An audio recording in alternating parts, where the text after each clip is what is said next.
Béninoises, Béninois, la Covid-19 tue lorsque les cas positifs ne sont pas diagnostiqués à temps. Pour éviter d'en être victime, le dépistage précoce est la solution. Il est indispensable d'aller en consultation dès l'apparition du moindre symptôme. Pour rappel, les signes courants qui font penser à la Covid-19 peuvent être la fièvre, la perte du goût ou de l'odorat, l'éternuement, l'écoulement nasal, la toux, l'irritation de la gorge, les difficultés respiratoires, etc.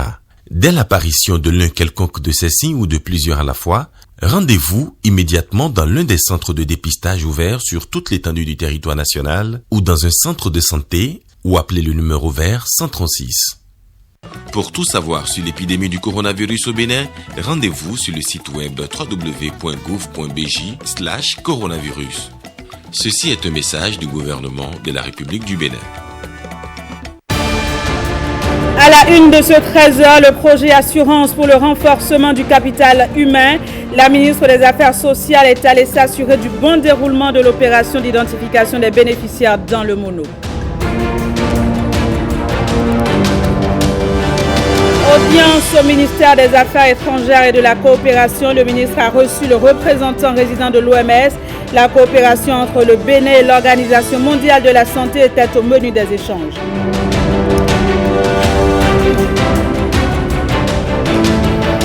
Et puis, séance de restitution des performances enregistrées au premier trimestre de l'année 2021 par les douanes béninoises. Le point des assises avec Axel Dancier et Michel Elegbe dans un instant.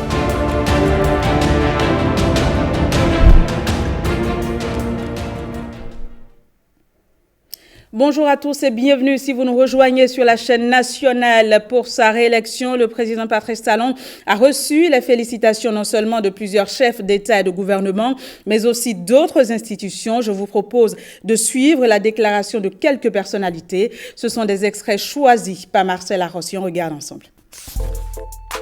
Maroc. À l'annonce de votre réélection à la présidence de la République du Bénin, je vous adresse mes félicitations et mes vœux de succès dans l'accomplissement de vos hautes fonctions. Votre réélection traduit la confiance placée en vous par le peuple béninois, fier pour conduire votre pays sur la voie du développement économique et social. Le Royaume du Maroc et la République du Bénin entretiennent d'excellentes relations d'amitié. Je m'en félicite et tiens à vous assurer de ma ferme détermination à continuer à œuvrer avec vous en vue d'élargir les domaines de coopération bilatérale au service de nos deux peuples et de notre continent africain. Mohamed VI, roi du Maroc. CEDEAO.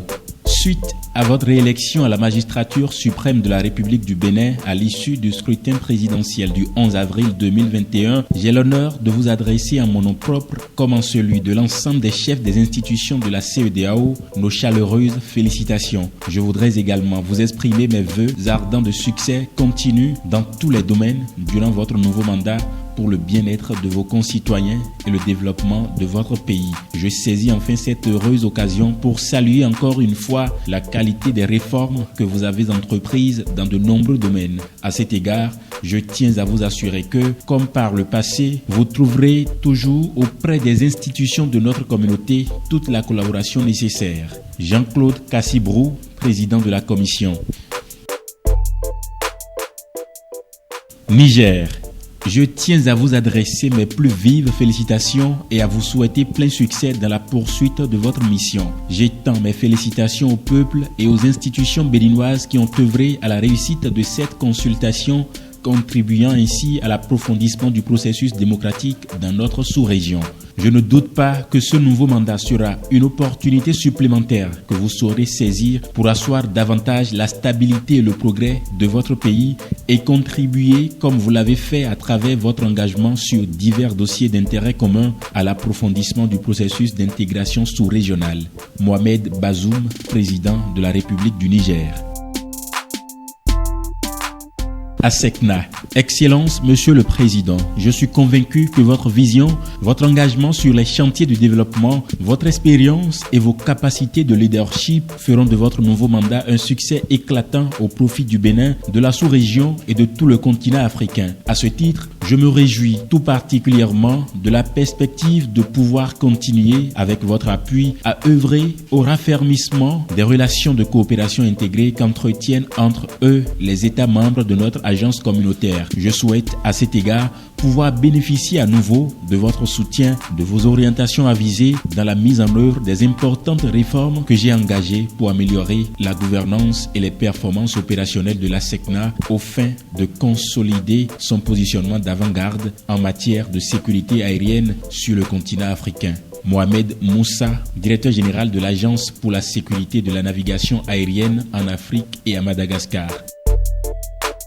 Russie, veuillez accepter les sincères félicitations à l'occasion de votre réélection au poste du président. Les relations russo-béninoises sont traditionnellement amicales. J'espère que vous, en tant que chef d'État, continuerez à contribuer au renforcement de la coopération bilatérale mutuellement bénéfique dans divers domaines. Je vous souhaite du succès, de la bonne santé et du bien-être. Vladimir Poutine.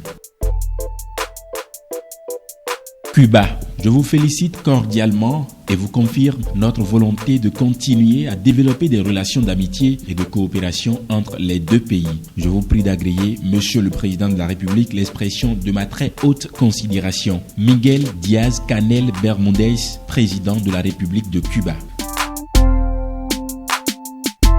Fédération internationale de football et association. Empreint des excellents souvenirs de ma récente visite dans votre pays les 25 et 26 février dernier, je tiens à vous adresser au nom de toute la communauté du football et en mon nom propre nos félicitations les plus chaleureuses pour votre réélection à la présidence de la République du Bénin. Il ne fait aucun doute que votre contribution à la stabilité et au développement économique de votre pays au cours des dernières années, vos qualités humaines et de dirigeants vous permettront de relever une fois de plus ce défi à la tête de la République du Bénin et continueront à avoir un impact significatif sur la croissance stable de votre pays. Ces moments passés ensemble avec le ministre des Sports Osvaldo Meki et le président de la Fédération béninoise de football M. Mathurin de Chacus nous ont permis d'échanger de nombreuses idées sur les moyens de développer le football dans votre pays et de souligner le rôle unificateur que le sport en général et le football en particulier peuvent jouer au sein de la société, notamment en faveur de la jeunesse. Ce fut certainement une occasion enrichissante d'évoquer le tournoi panafricain de football scolaire et l'initiative Football for Schools qui encourage un mode de vie sain et enseigne des compétences sociales aux enfants à travers le football. Gianni Infantino. République bolivarienne du Venezuela. J'ai l'honneur de vous adresser au nom du peuple vénézuélien et à mon nom propre mes plus chaleureux mots de salutation et de félicitations pour votre victoire écrasante aux élections présidentielles qui ont eu lieu le dimanche 11 avril dernier. Je vous prie de transmettre ce message au courageux peuple béninois pour l'esprit civique, l'organisation et les valeurs de paix qui ont caractérisé ce processus électoral dont la République du Bénin se réaffirme comme un exemple démocratique de la région ouest-africaine et de tout le continent africain. Nicolas Maduro Moros. Nicaragua. Au nom du peuple et du gouvernement de réconciliation et d'unité nationale de la République du Nicaragua et en notre nom propre, nous avons l'honneur d'exprimer nos félicitations à votre Excellence, au peuple et au gouvernement de la République du Bénin pour la victoire lors des élections présidentielles tenues le dimanche 11 avril dernier. Nous reconnaissons la confiance que le peuple frère du Bénin place en vous en approuvant une fois encore votre leadership réussi ainsi que les précieuses contributions de votre gouvernement à la paix, la stabilité et au bien-être. Chers frères, nous profitons de cette occasion mémorable pour réitérer notre engagement indéfectible à renforcer les liens d'amitié et de solidarité qui unissent nos peuples et nos gouvernements. De notre Nicaragua, toujours béni et toujours libre, recevez nos salutations fraternelles et l'amour de tous les Nicaraguayens pour le peuple frère de la République du Bénin. Daniel Ortega Saavedra et Rosario Murillo. Et après le scrutin présidentiel et la proclamation des résultats définitifs, Parakou attend beaucoup du duo Talon Talata. Les citoyens rencontrés par Enoch Rompati et Abdoulofou Idrissou expriment leurs attentes pour les 5 années à venir. Regardez. Tout en présentant mes félicitations au duo Talata Talon, je crois que mes attentes sont énormes parce qu'on a passé les 5 dernières années à faire beaucoup de réformes. Et je crois que le président Patrice Talon a promis lors de la campagne passée que maintenant que le peuple béninois va jouir des efforts qu'elle a eu à faire. Et en tant que béninois, J'ose espérer que cette jouissance va se transformer d'une manière palpable sur le terrain. J'attends vivement que la seconde phase du projet Alphatage puisse être lancée pour permettre aux autres quartiers qui n'ont pas encore bénéficié de cette beauté que nous avons depuis quelques années, puissent bénéficier de ces infrastructures.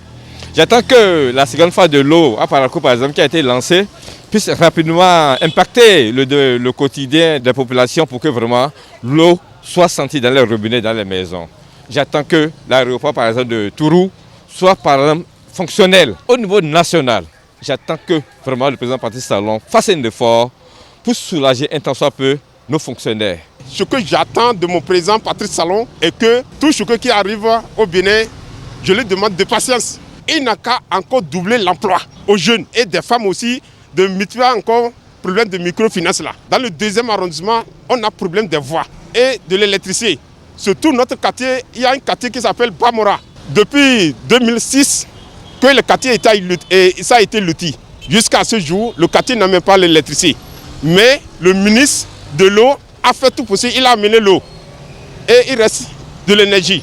Et je suis sûr que le deuxième phase Alphatage qu'il veut lancer dans le 2e arrondissement, au moins Patrice Talon va faire son mieux. Je le félicite pour sa réélection et d'avoir même à côté une femme. Il a su si bien commencer, surtout à travers l'eau dans nos contrées. Il faut que ça continue. Nous avons vraiment besoin de l'eau potable dans nos villages, dans nos contrées, dans nos hameaux. Aussi, il y a l'autonomisation des femmes. Il faut que chaque femme ait au moins une activité génératrice de revenus et qu'elle est assez facile auprès. On souhaiterait que vraiment le problème de l'emploi des jeunes soit pris en compte. Je remercie d'abord le peuple béninois pour sa maturité politique. Et par rapport au chef de l'État, c'est un homme à féliciter. Il est à féliciter pour son courage, pour l'esprit qu'il a pour le développement. Et dans le même temps, nous allons lui demander certaines choses afin que le peuple, ce peuple qui l'a tant aimé et qui a tout fait pour qu'il vienne, qu'il puisse écouter au moins ce peuple pour que désormais les choses puissent aller tel que cela se doit.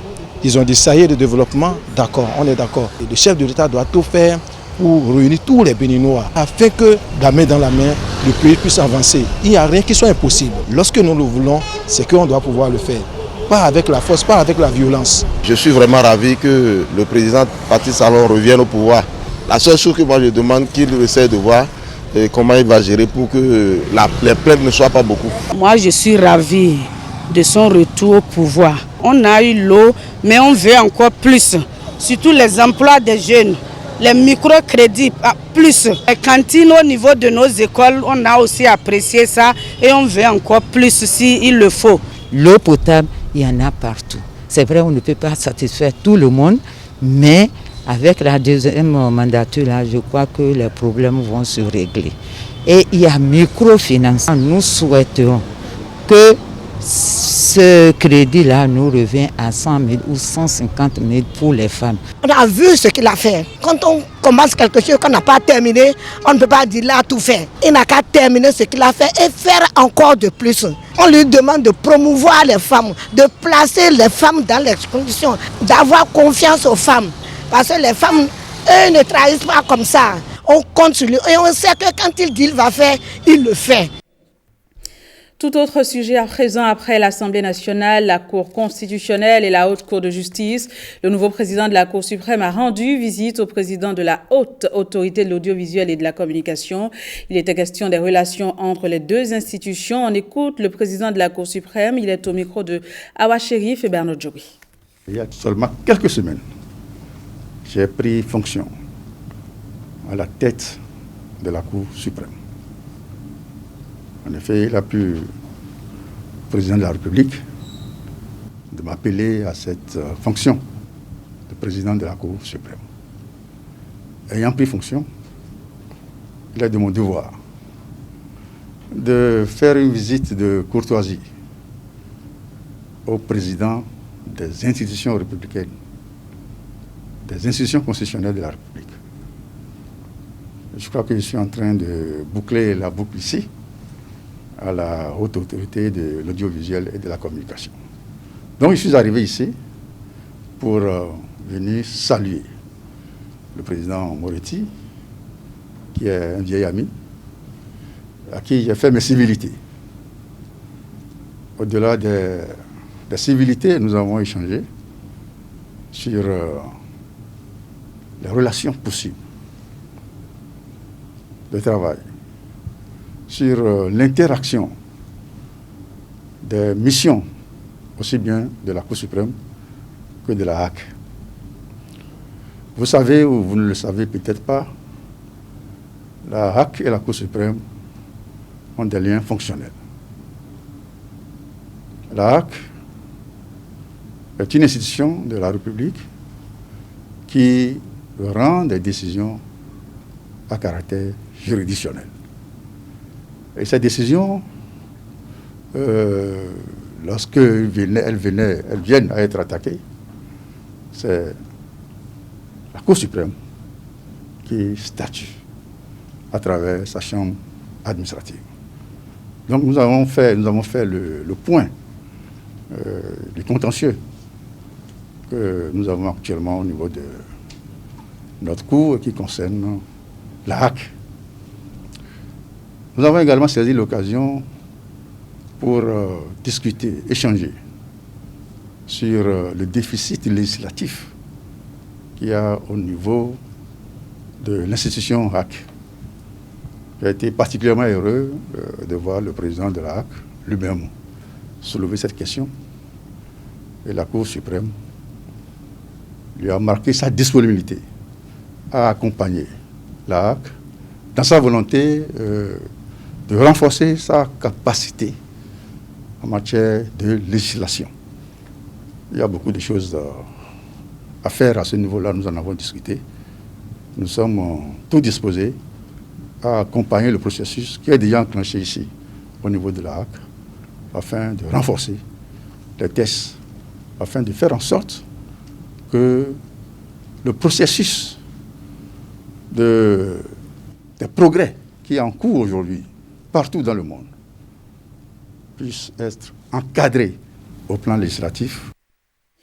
Le processus de mise en œuvre du projet Assurance pour le renforcement du capital humain se poursuit. La ministre des Affaires sociales et de la microfinance était dans plusieurs localités du département du Mono pour s'assurer du bon déroulement de l'enquête d'identification des bénéficiaires du dit projet. Le point avec Jérôme Mombo. C'est un projet à fort impact social mis en œuvre par le gouvernement, l'assurance pour le renforcement du capital humain, qui vise à sortir 2 catégories de personnes de leur situation de pauvreté. La population a même de vous dire quels sont les ménages qui sont incapables de se nourrir ne serait-ce qu'une seule fois par jour. Ce sont ces catégories de ménages-là que nous classons dans les ménages pauvres extrêmes. Il y a des ménages qui arrivent au moins à se débrouiller ne serait-ce que pour avoir un repas par jour. Ceux-là sont classés dans les ménages pauvres non extrêmes. La phase pilote a enregistré des succès. Depuis plus d'1 an, des ménages dans le fin fond du Bénin, dans Djougou, Kopago, Wake, Glazoué, Dassa, Abomey, Calavi, Soava, ont touché du concret. Ils ont eu la carte, ils ont été aux soins. C'est plus de 6 000 Béninois qui ont été déjà aux soins grâce à cette carte et nous payons les factures au centre de santé qui les ont pris en charge. Et la prise en charge cette fois-ci passe de la consultation en passant par les analyses biomédicales jusqu'aux médicaments qui sont donnés gratuitement aux bénéficiaires de l'assurance maladie de Arche. Et donc, les populations ont touché du concret dans le cas de Arche. Et quand nous allons commencer par parler de Arche, ce ne serait plus un projet, ce ne serait plus de la fiction, mais de la réalité dont peut témoigner une multitude de Béninois sur toute l'étendue du territoire national. De cette phase de généralisation, il est attendu dans quelques semaines entre 1,2 et 1,5 million de personnes pauvres extrêmes et environ 500 000 personnes pauvres non extrêmes. Véronique Mewanou, Toinfodé, satisfaite de l'opération, salue sa fiabilité. Si un ménage n'est pas extrême pauvre, il est difficile par exemple à une autorité locale d'imposer un tel ménage parce qu'il y a plusieurs types de données qu'on croise et avec plusieurs filtres de contrôle et qui à la fin permettront de vraiment sortir une liste fiable de personnes pauvres, extrêmes pauvres, qui vont bénéficier donc du projet de l'assurance maladie gratuitement du projet ARCH. L'étape qui va suivre, ça va être de finir l'enquête PMT, de pouvoir faire le traitement des données, de pouvoir éditer les cartes et de pouvoir maintenant distribuer ces cartes biométriques à toute la population, donc dans les 2-3 mois maximum à venir, pour que dorénavant, ils puissent aller dans les hôpitaux publics pour bénéficier gratuitement des soins de santé primaires. Mais c'est vrai que parallèlement, il y a beaucoup de travail également à faire dans le sens des hôpitaux, à mettre dans le même format, donc dans les différentes localités, avec également les agents de santé à former parce qu'il y a des formulaires à remplir, etc. Donc ce travail également est en cours et nous suivons cela de très près.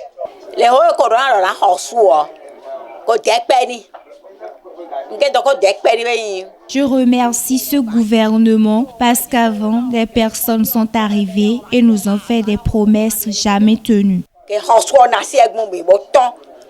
Mais actuellement, on sent que les autorités joignent là à la parole. Je suis très contente.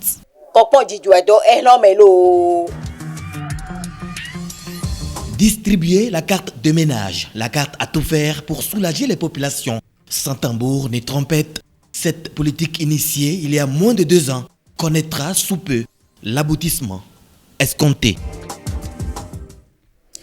Les relations entre l'Organisation mondiale de la santé et le Bénin se portent bien. C'est en tout cas ce qui ressort de l'audience que le ministre des Affaires étrangères et de la coopération a accordée aux représentants résidents de l'OMS. Cette rencontre a permis aux 2 autorités de faire le point de la coopération. Patrick Dossou et Benjamin Denayon. OMS, Organisation mondiale de la santé. Son représentant résident par intérim au Bénin est ici au cabinet du ministre béninois des Affaires étrangères et de la coopération, Aurélien Agbenossi, en compagnie de Dr Raoul Saizonou, Dr Mamoudou Aruna Djengare, sort satisfait de cette audience aux objectifs bien définis à l'infinitif. Présenter les remerciements de la directrice régionale de la santé, le Dr Moeti, discuter avec monsieur le ministre de la stratégie de l'OMS vis-à-vis du Bénin, en ce qui concerne les piliers importants de notre coopération avec les pays, à savoir la couverture sanitaire universelle,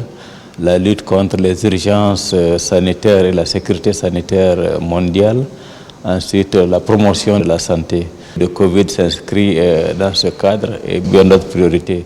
Nous avons également échangé sur toutes les réformes du secteur de la santé au Bénin, qui ont vu naître l'Agence nationale des soins de santé primaire, l'Agence nationale de la médecine hospitalière, l'Autorité nationale de régulation du secteur de la santé et bien d'autres réformes que nous avons engagées ensemble et que l'OMS appuie le Bénin pour que ces réformes aboutissent.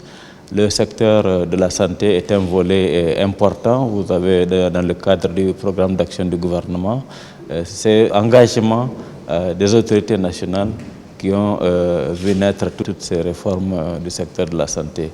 Et nous avons également échangé sur la poursuite de notre coopération avec le Bénin. La coopération bilatérale OMS République du Bénin est donc en bonne santé. La population du Bénin jouit aussi d'une bonne santé, se réjouit le ministre béninois en charge de la coopération internationale. Une bonne santé dont le diagnostic, les statistiques et le pronostic sont bien architecturés à l'image de la belle infrastructure interne du ministère béninois en charge des affaires étrangères.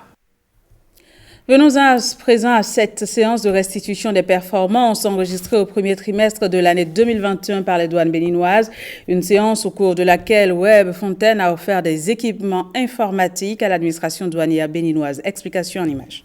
La séance de restitution est une rencontre périodique instaurée dans notre administration depuis mai 2017, soit 4 ans. L'exercice avec ces hommes en uniforme n'est pas lié aux armes, mais à une reddition de comptes. À la direction de la douane et des droits indirects, l'heure est au bilan. Ces derniers présentent les résultats des performances enregistrées au premier trimestre de l'année.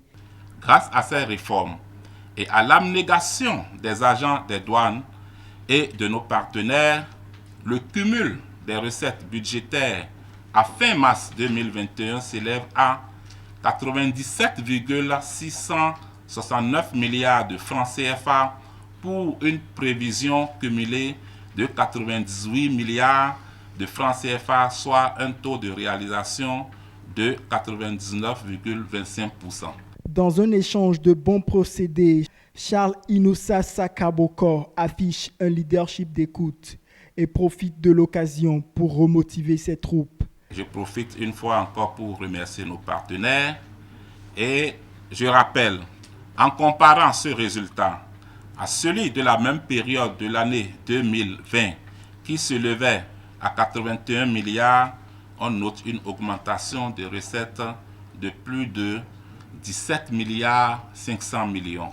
Je vous demande vraiment de vous applaudir. Et si la douane a pu enregistrer ses performances, c'est aussi grâce à ses partenaires sociaux. Webfontaine, un fidèle partenaire de la douane, profite de cette séance de restitution pour allier matériel bureautique et informatique. Le matériel a été commandé depuis très longtemps, depuis les mois d'avril, mais compte tenu de l'affectation de la logistique internationale par la pandémie, il a mis un peu de temps à être livré. Mais il est finalement arrivé il y a quelques temps et il était en attente d'être remis à la douane. Et c'est chose faite maintenant, vous le voyez à côté. Il est constitué d'un ensemble de matériel, à savoir un Mac, c'est un ordinateur Mac, un iPad, une caméra à haute définition, un poste téléviseur de 65 pouces, un onduleur. En fait, cet ensemble de matériel permettra à la douane de créer une salle Zoom de conférence. C'est une salle à partir de laquelle la douane pourrait initier des conférences, des réunions en ligne, et la caméra permettra de se diriger automatiquement à l'interlocuteur qui va s'exprimer. Le département Vichy, c'est notre service d'évaluation et de classification. Et nous accueillons dans ce département 3 agents de la douane, dont le colonel Midjrokan, et donc 2 autres éléments qui sont avec lui permanemment chez nous. Et l'objectif de ce service est de faire toutes les réévaluations nées des contentieux que vous pouvez constater dans vos différentes recettes. Donc les contentieux sont ramenés à ce service et ce service étudie pour proposer une réévaluation. Cette séance de reddition de comptes a été aussi le moment de renforcer les capacités de ces douaniers sur les questions liées à la gestion des contentieux douaniers et la vente aux enchères. Une formation que Webfontaine a aussi suivie. Attention, attention, la pandémie de Covid-19 n'est pas encore terminée. Le virus circule toujours. Des morts et des cas graves sont régulièrement enregistrés. Que faire pour ne pas contracter le virus? Il faut respecter les gestes barrières, c'est-à-dire porter systématiquement le masque en tout lieu public et dans toutes les situations à risque. Éviter les regroupements. Observer la distance de sécurité d'1 mètre au moins entre individus. Se laver fréquemment les mains à l'eau et au savon ou les désinfecter avec du gel hydroalcoolique. Nettoyer régulièrement les surfaces ou objets avec lesquels les mains peuvent être en contact, à savoir table, téléphone portable, poignée de porte, volant ou guidon lorsqu'on n'est pas seul à conduire les véhicules ou que les objets sont manipulés par plusieurs utilisateurs. Pour tout savoir sur l'épidémie du coronavirus au Bénin, rendez-vous sur le site web www.gouv.bj/coronavirus. Ceci est un message du gouvernement de la République du Bénin. C'est sur ces images que je prends congé de vous. Merci de nous avoir reçus chez vous. Très bel après-midi à toutes et à tous. Au revoir et à demain.